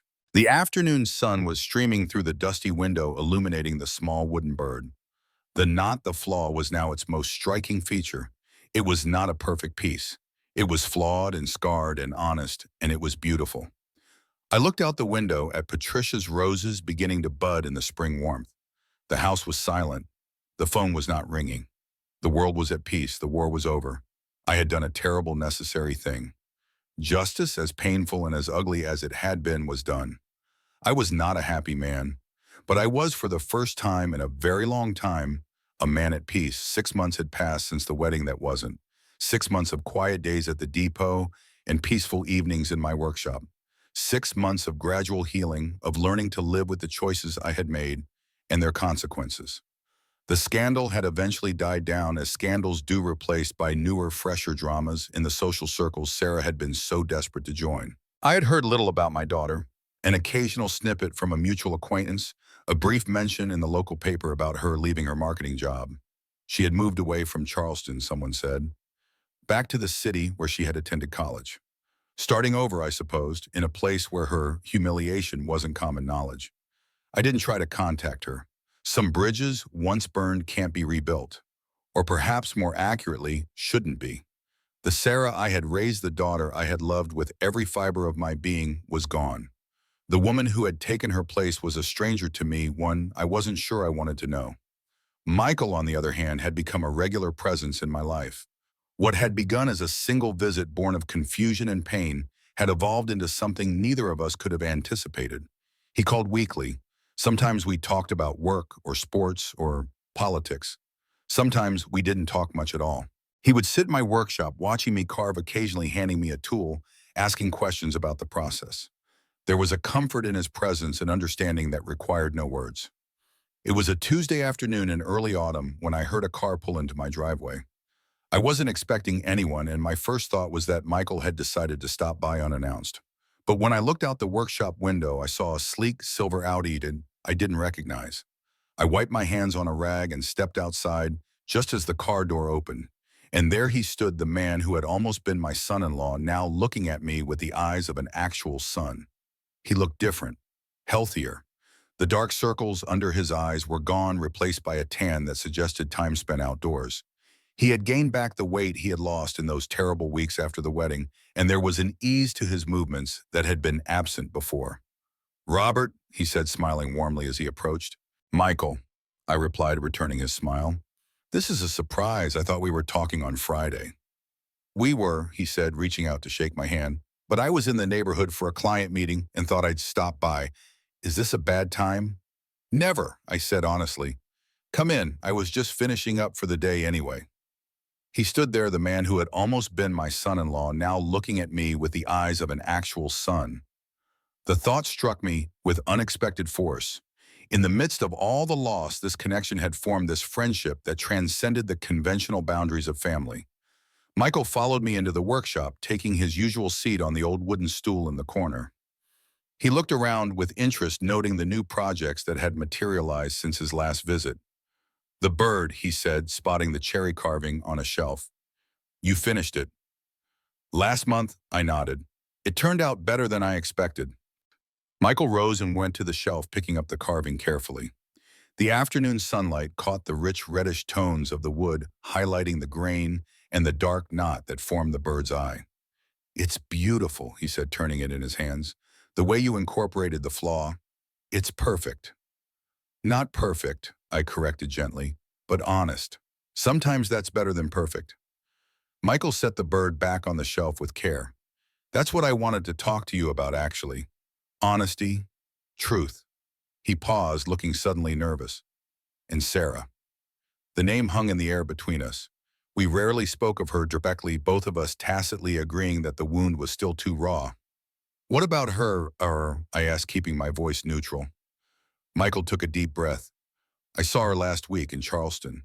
I felt a jolt of surprise. I thought she'd moved away. She had, Michael confirmed. She's back, apparently, working for a smaller firm. She looked different. Different how? I asked, despite myself. Michael considered the question. Humbled, I guess. Less polished. More real.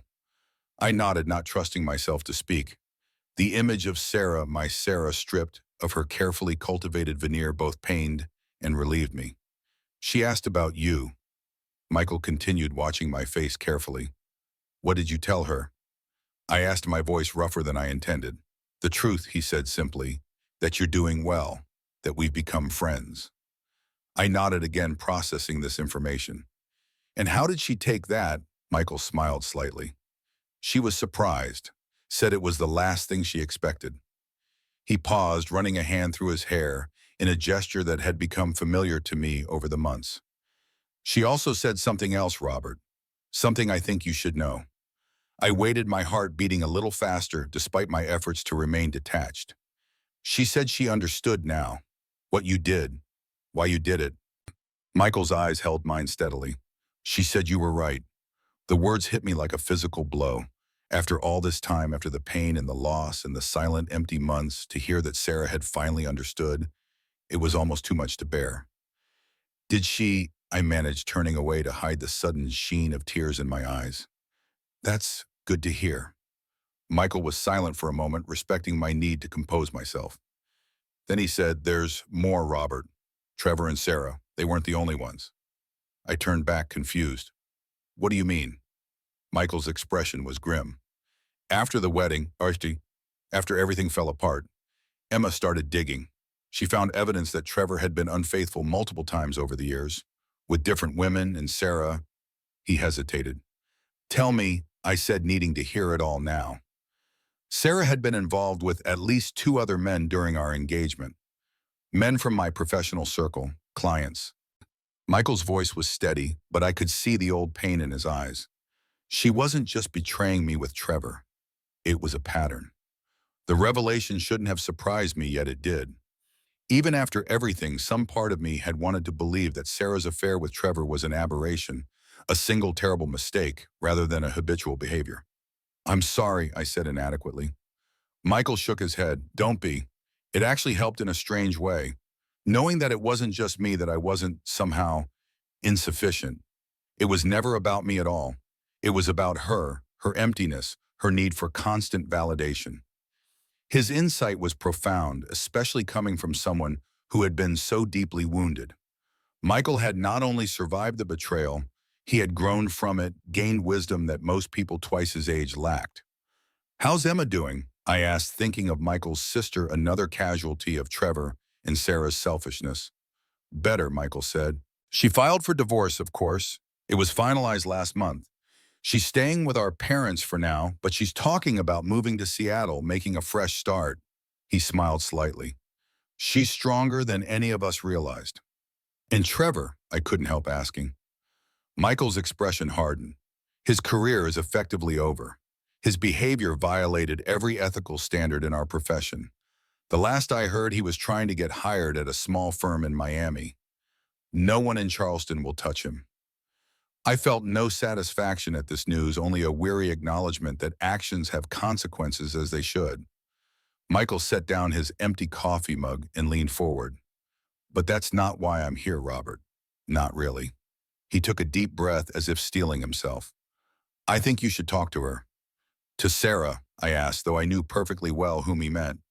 Yes, Michael said.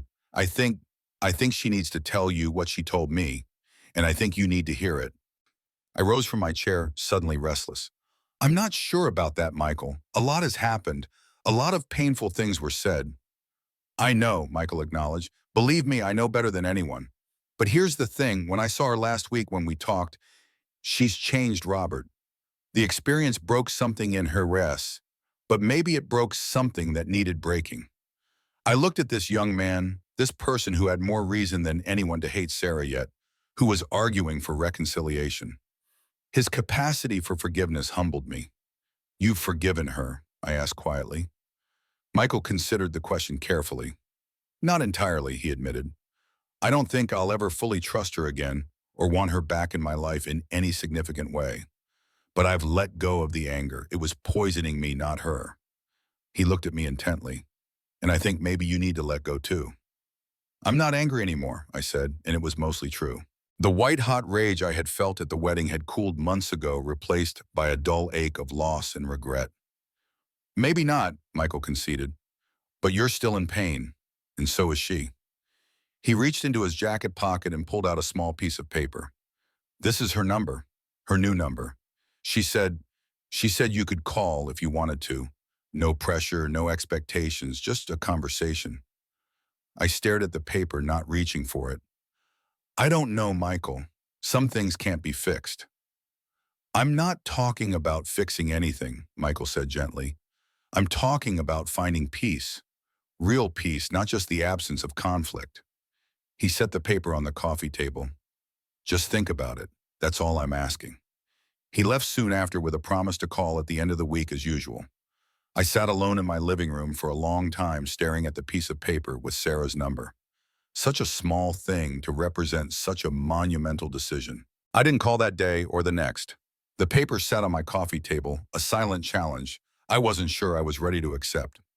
I went to work, came home, spent time in my workshop. Life continued in its new, quieter rhythm. But the possibility of contact, of conversation, had been introduced, and it lingered in my thoughts.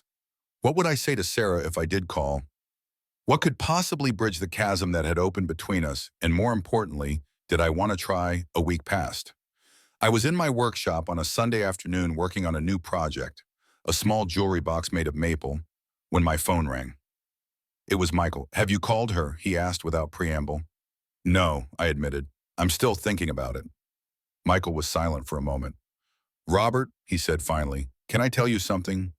Something I haven't told anyone else?" "Of course," I said, curious. The day after I saw Sarah, after our conversation, I went to my parents' house for dinner. Emma was there. She asked about work, about my day. Without thinking, I mentioned that I'd run into Sarah. I could imagine the scene. The sudden tension, Emma's face hardening at the mention of the woman who had been part of her husband's betrayal. "Emma was upset," Michael continued. "Understandably. She asked why I would even speak to Sarah after what she'd done. And I tried to explain about forgiveness, about letting go of anger.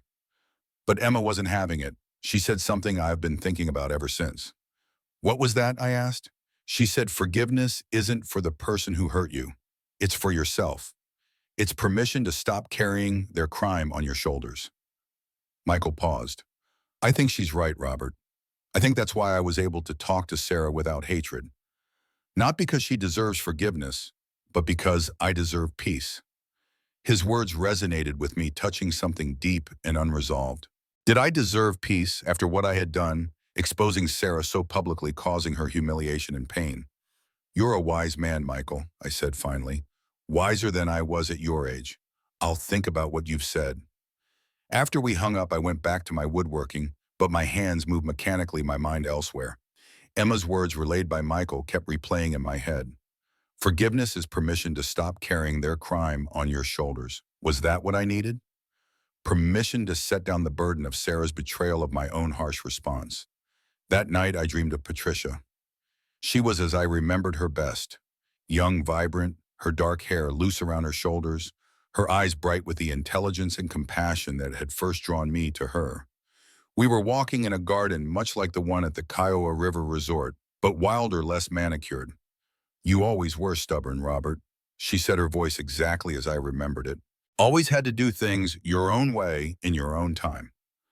"Patricia," I said, reaching for her hand, "I've missed you so much." She smiled, that gentle, knowing smile that had been her signature. "I've been right here all along. In your heart, in your memories, in the way you raised our daughter." "I failed at that," I said, the old guilt washing over me. "Look how she turned out." Patricia's expression grew serious. "You didn't fail. You gave her everything you had, everything she needed. The choices she made as an adult, those were hers, not yours. But if I had done something differently, if I had seen the signs earlier." "Stop," Patricia interrupted gently. You're doing it again, trying to control what can't be controlled. Trying to take responsibility for someone else's choices. She squeezed my hand. Let it go, Robert. Let her go. I'm trying, I said, feeling tears well up. But it's hard. She was our little girl. She still is, Patricia said softly. Somewhere inside that woman who hurt you, who hurt Michael, our Sarah is still there. Lost, confused, but there. She looked at me with those wise eyes. She needs her father now more than ever. How can I be her father again after everything that's happened? I asked. Patricia's smile was sad but hopeful. The same way you've always been. With love, with honesty, with forgiveness, when it's earned. She began to fade, the garden around us growing dim. All her, Robert. Just talk. That's all you need to do for now. I woke with tears on my face and Patricia's words echoing in my mind. Call her, just talk. Was it really that simple? I doubted it. But as I lay in the darkness, I knew what I had to do. The next morning, after a restless night, I picked up the piece of paper with Sarah's number. My hands were steady as I dialed, but my heart was racing. 1 ring, 2, 3. I was about to hang up when she answered. Hello? Her voice was cautious, uncertain. Sarah, I said suddenly at a loss for words. It's me, your father. There was a long silence, so long I thought she might have hung up. Then in a voice barely above a whisper, she said, Dad, is it really you? It's me, I confirmed. Michael gave me your number. He said you might be open to talking. Another silence, then a shaky breath. Yes, she said. I'd like that. I've wanted to call you for months, but I didn't know if you'd ever want to hear from me again. The vulnerability in her voice was so different from the cold confidence I had heard at the wedding. This was a Sarah I hadn't heard in years, perhaps not since she was a teenager, uncertain and seeking approval. I'm listening now, I said simply. Not over the phone, she said quickly. Please, could we meet somewhere face to face? I hesitated. A phone call was one thing, safe, distant, easily ended. A meeting was something else entirely. It meant committing to a conversation that might be painful, difficult, with no easy escape. Where? I asked finally.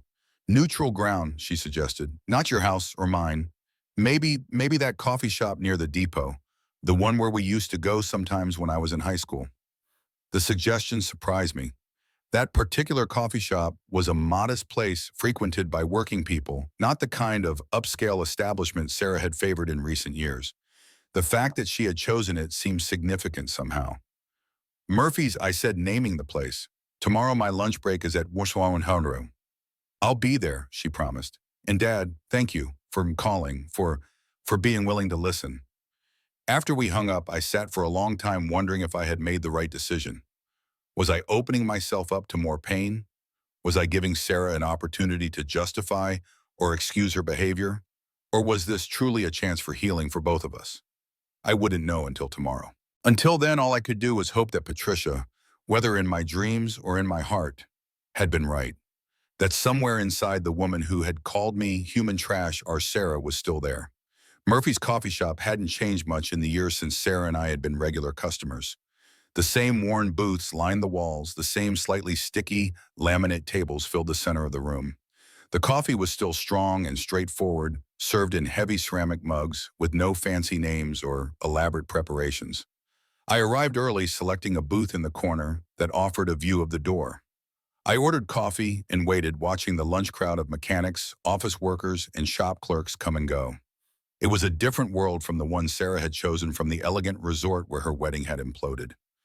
I wondered what she would think of it now, if she would see it through the same dismissive eyes she had turned on me. At precisely 1 tomorrow, the bell above the door jingled and Sarah walked in. I almost didn't recognize her at first.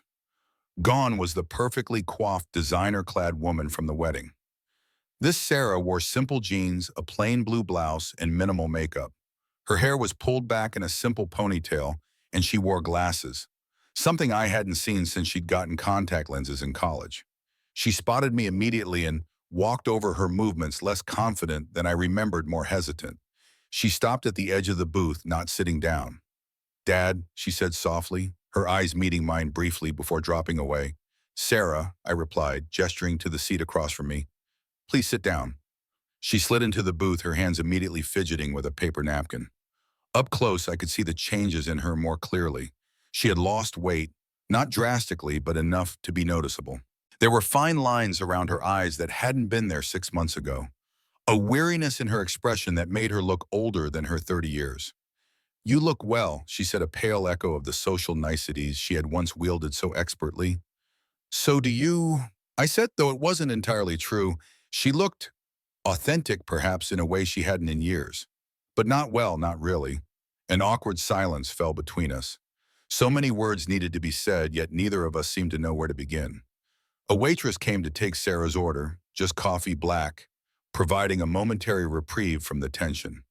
When the waitress left, Sarah took a deep breath and looked me directly in the eye for the first time. I owe you an apology, she said, her voice low but steady. The biggest apology of my life, and I don't even know where to start. The beginning is usually a good place, I suggested, trying to keep my tone neutral despite the emotion building in my chest. Sarah nodded, her fingers still working the napkin now shredded into small pieces. The beginning, she echoed. I guess that would be when I started to see your life, our life, as something to escape rather than something to be proud of. She shook her head. I don't even know when it happened. College, maybe.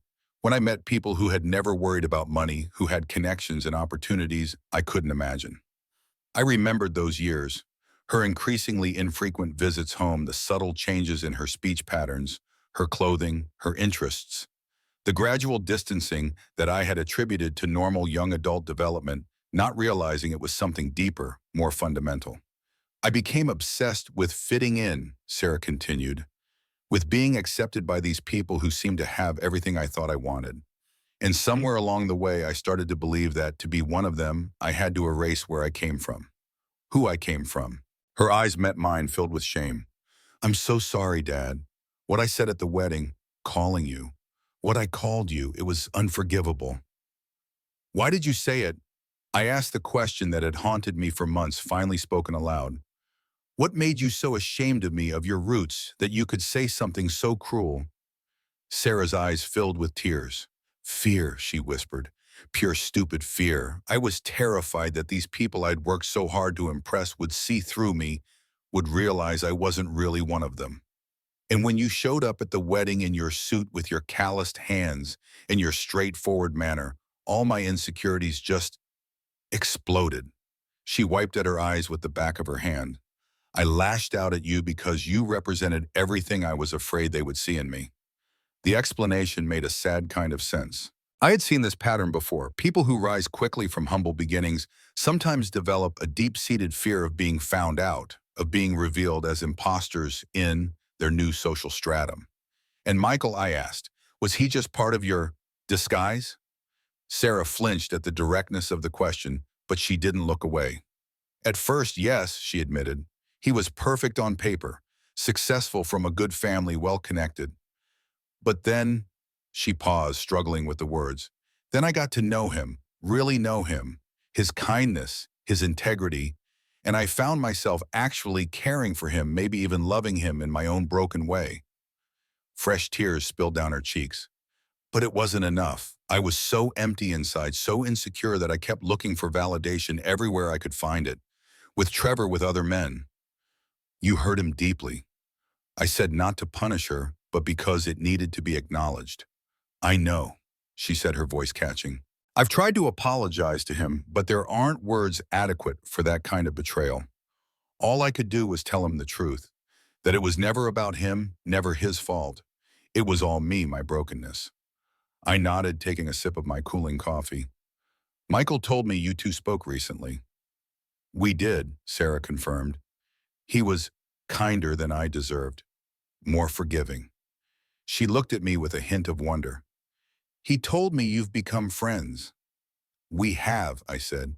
He's a good man, Sarah. One of the best I've ever known. I know, she said softly. I knew it then too. That's why what you did, showing that video, it was the right thing. As painful and humiliating as it was, it saved him from years of lies, from me. She reached across the table hesitantly, not quite touching my hand.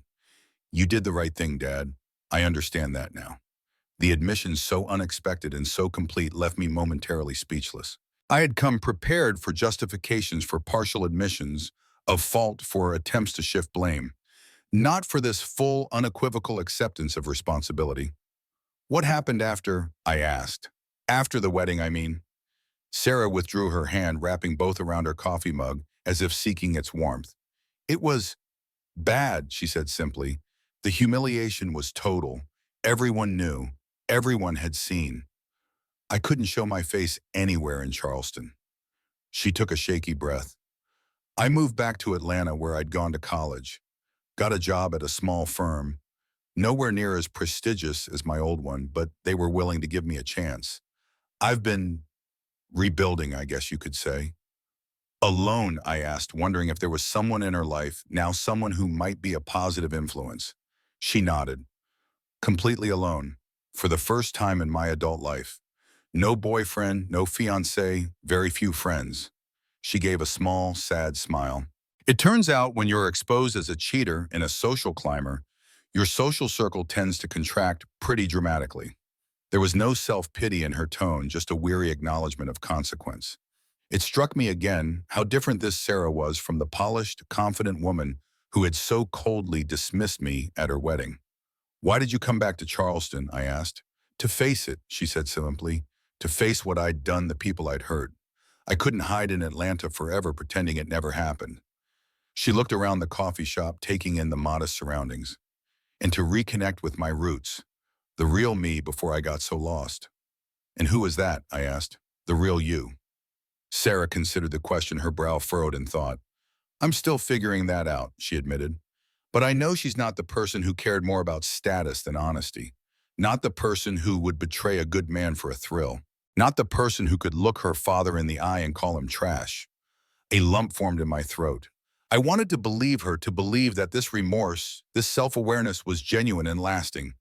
But trust once broken so completely is not easily restored. I've changed, Dad, she said as if reading my thoughts. The person I was at that wedding, that wasn't really me. It was this creation I'd built, this persona I thought I needed to be successful to be accepted. She shook her head. It took losing everything to realize how hollow that person was, how miserable she was making me. And now, I asked, now I'm trying to be honest. With myself, with others. It's harder than I expected. She smiled faintly. It turns out the truth doesn't always make you popular. No, I agreed, but it does let you sleep at night. Sarah nodded, her eyes filling with tears again. I've missed you, Dad, she whispered. So much. I know I have no right to ask for your forgiveness, not after everything I said, everything I did. But I want you to know that I am truly deeply sorry for all of it. The tears she had been fighting spilled over, then running unchecked down her face.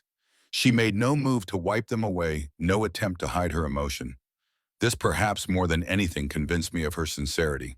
The old Sarah would never have allowed herself to be seen in such a vulnerable state. I reached across the table and took her hand in mine. It was cold despite the coffee mug she had been clutching, and it trembled slightly in my grasp.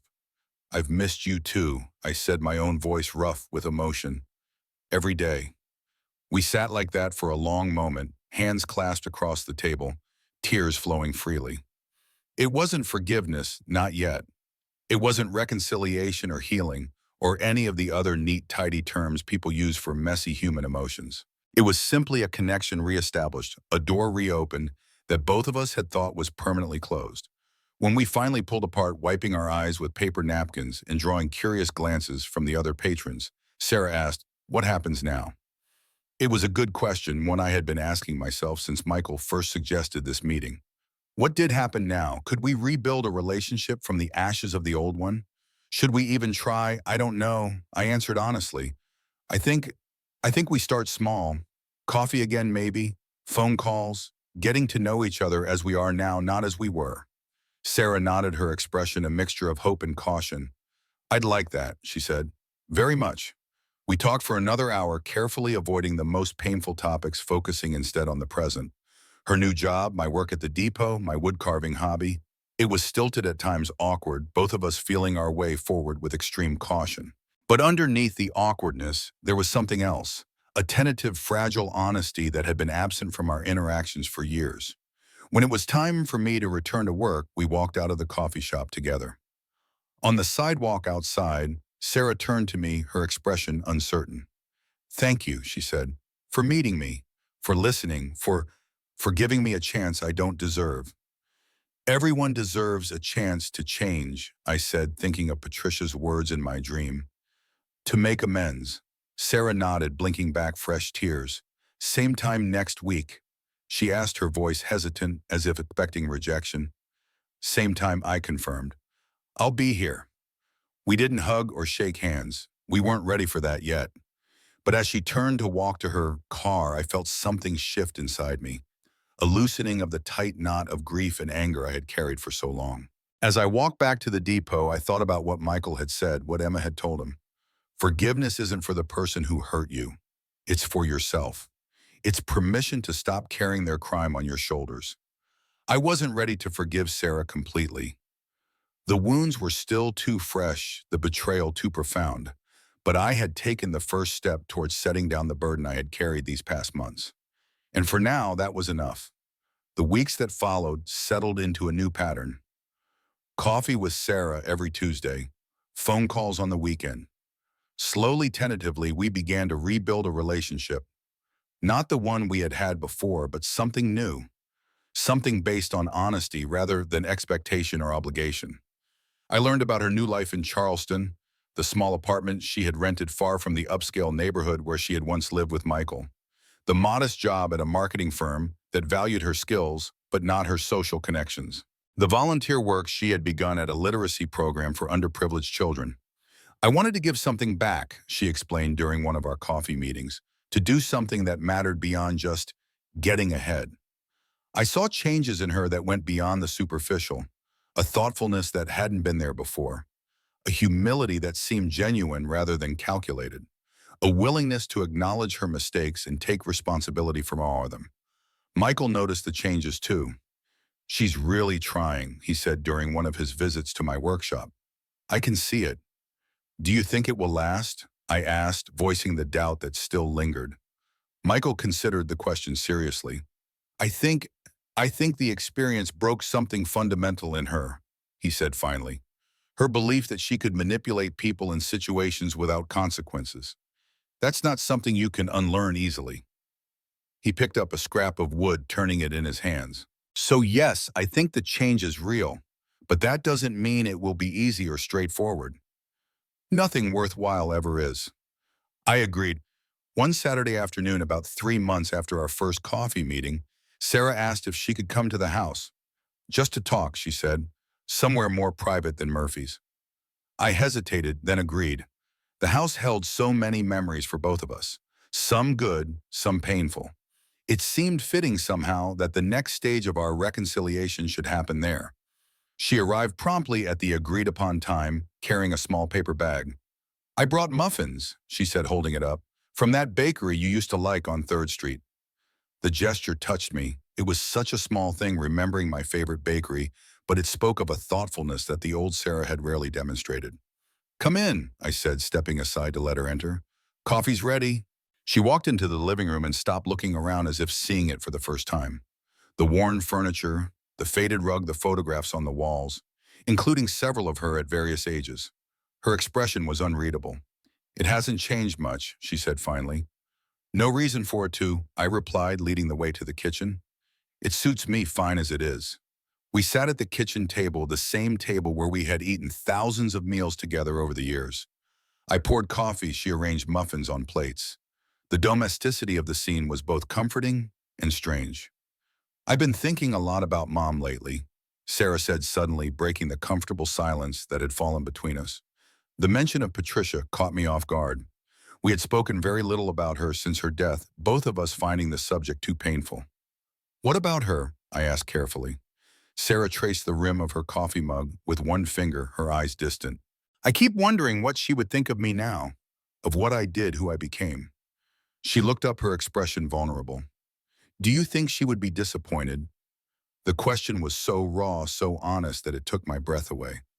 I think," I said slowly, "that she would be torn about the choices you made. But I also think she would be proud of what you're doing now, taking responsibility, trying to make amends. Sarah nodded, blinking back tears. I wish she were here, she whispered. I could use her wisdom right now. So could I admitted. Every day. We sat in silence for a moment, both lost in memories of Patricia. Then Sarah reached into her purse and pulled out a small wrapped package. I brought something else, she said, sliding it across the table to me. It's not much, but I unwrapped the package to find a framed photograph. It showed the three of us, Patricia, Sarah, and me, well, at the beach when Sarah was about 10 years old. We were all laughing, our arms around each other, waves crashing behind us. I remembered the day clearly, a rare family vacation made possible by months of saving and overtime shifts. Where did you find this? I asked, my throat tight with emotion. In one of my old photo albums, Sarah said. I thought you might like to have it.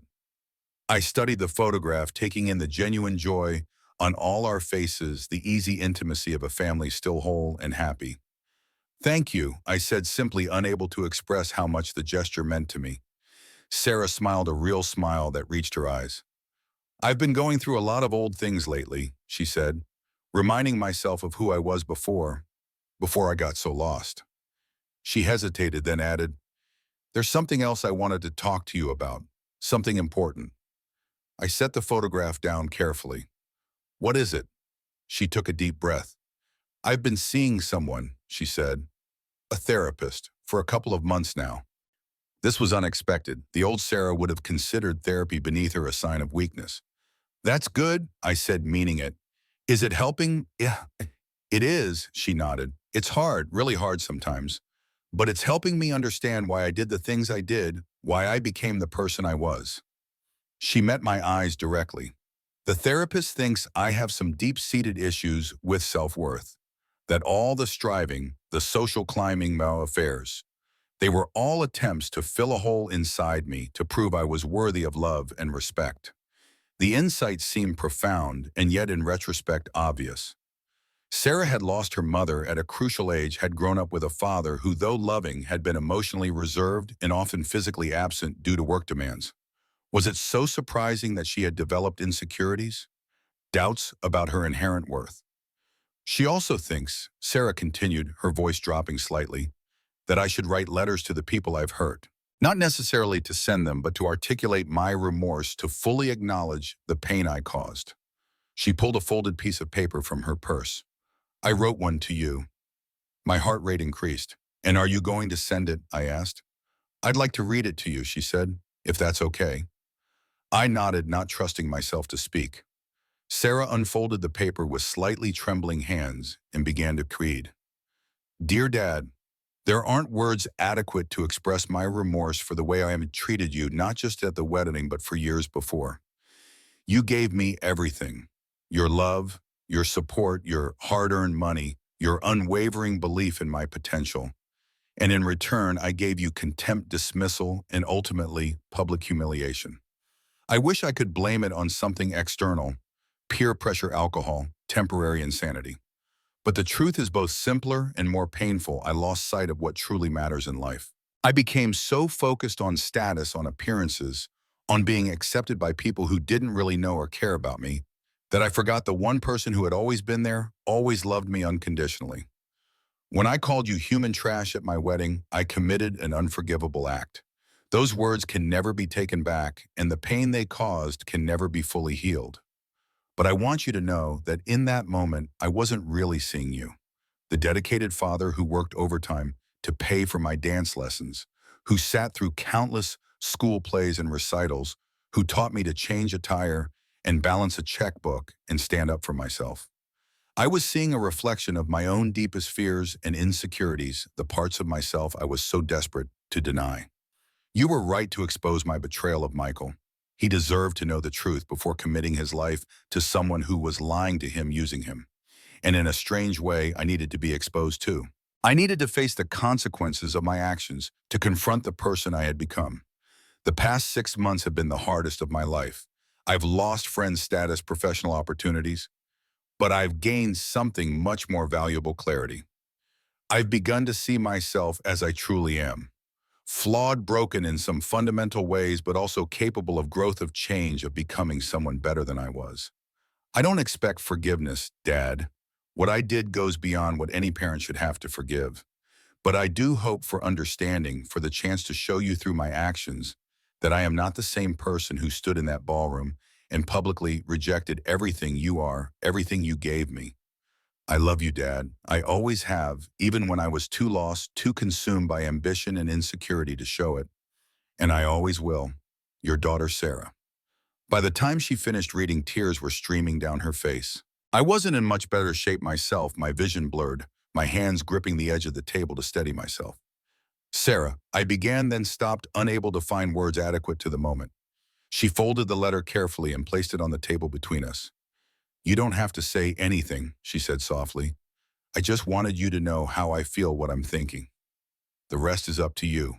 I looked at my daughter, really looked at her, seeing past the surface changes to the person beneath. The remorse in her eyes was genuine, the pain real. But there was something else too, a strength, a clarity of purpose that had been absent before. This wasn't the entitled young woman who had dismissed me so casually, nor was it the broken, desperate person who might say anything to regain what she had lost. This was someone new, someone still forming, still finding her way forward. The bird, I said, suddenly the idea coming to me fully formed. Wait here. I went to my workshop and retrieved the cherry wood carving, the small bird with the dark knot forming its eye. When I returned to the kitchen, I placed it on the table in front of Sarah. I made this, I said, during those first difficult weeks after the wedding. I started it as a way to keep my hands busy, to quiet my mind, but it became something more. Sarah picked up the carving, turning it carefully to examine the details. It's beautiful, she said, the way you incorporated the knot instead of cutting it out. Exactly, I said. I used to see knots as flaws, as defects to be removed, but this time I decided to make it the centerpiece, the most distinctive part of the carving.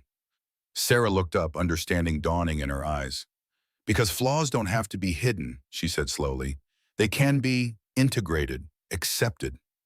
I nodded, pleased that she had grasped the metaphor so quickly. We all have knots in our grains, Sarah. Imperfections, dark spots, areas of damage. We can spend our lives trying to hide them, to cut them out, to pretend they don't exist. Or we can acknowledge them, work with them, maybe even find a way to make them part of our beauty. She ran her finger gently over the knot that formed the bird's eye. Do you think I can do that? She asked, her voice small. Find a way to integrate my flaws, my mistakes into something, if not beautiful, then at least honest. I think you already have, I said, by acknowledging what you did, by taking responsibility for it, by seeking help to understand it. Those are all acts of integration, of acceptance. She set the bird down gently, her eyes meeting mine. I want to be someone you can be proud of again, she said. Someone I can be proud of. The journey matters more than the destination, I told her, and you've already taken the first hardest steps. I reached across the table and took her hand in mine, a gesture that would have been unthinkable just months ago. I'd like you to have the bird as a reminder. Her eyes widened. Dad, no, it's your work. You should keep it. I shook my head. I made it for myself to help me process what had happened, but I think it's meant for you now. A symbol of what's possible when we stop fighting our flaws and start working with them instead. Sarah looked at the carving again, her expression thoughtful. Thank you, she said finally. I'll treasure it. As she rose to leave a while later, the bird carefully wrapped and tucked into her purse, I walked her to the door. We stood awkwardly on the threshold, neither quite sure how to end this significant encounter. Same time next Tuesday, she asked, echoing the question from our first coffee meeting. Same time, I confirmed. Then, acting on impulse, I opened my arms. Sarah stepped into my embrace without hesitation, her body fitting against mine as naturally as it had when she was a child. She felt smaller somehow, more fragile, but also more real than the polished, perfected version of herself she had presented to the world for so long. I love you, Dad, she whispered against my shoulder. I love you too. I replied, the words coming easily now, without the doubt and reservation that had shadowed them in recent years. As I watched her drive away, I thought about the wooden bird and its distinctive knot, about Sarah and her flaws, about myself and my own imperfections. None of us was whole or perfect. All of us carry damaged darkness, the potential for both cruelty and kindness. What mattered perhaps was not the absence of flaws, but what we chose to do with them. Hide them, deny them, or integrate them into the fullness of who we were. I had lost a daughter once to ambition and insecurity and the lure of a world that valued appearance over substance. I wasn't naive enough to think that a few months of therapy and heartfelt conversations could completely transform her, could erase the patterns of a lifetime. But I had glimpsed in her remorse and her efforts to change the possibility of a new relationship built not on illusion, but on truth. Sometimes the heaviest silence is not the one of grief, but the one that follows a truth that has finally and irrevocably been spoken. The truth had been spoken between Sarah and me. Painful, ugly truths that had needed to be acknowledged before healing could begin. The silence that followed was not empty, but full pregnant with possibility. I returned to my workshop to the half-finished jewelry box waiting on my bench. As I picked up my tools and began to work, I felt a sense of peace settle over me. Not the resigned, lonely peace of those first months after the wedding, but something warmer, more hopeful. I had raised my daughter to be strong, but I had never taught her that true strength lies in character, not ambition. Perhaps it wasn't too late for both of us to learn that lesson together. The scent of cherry wood filled the air as I worked, reminding me of the bird I had carved now in Sarah's possession. I hoped it would serve as both a reminder and a promise that flaws need not be fatal, that integration is possible, that beauty can emerge from even the darkest knots in our grain.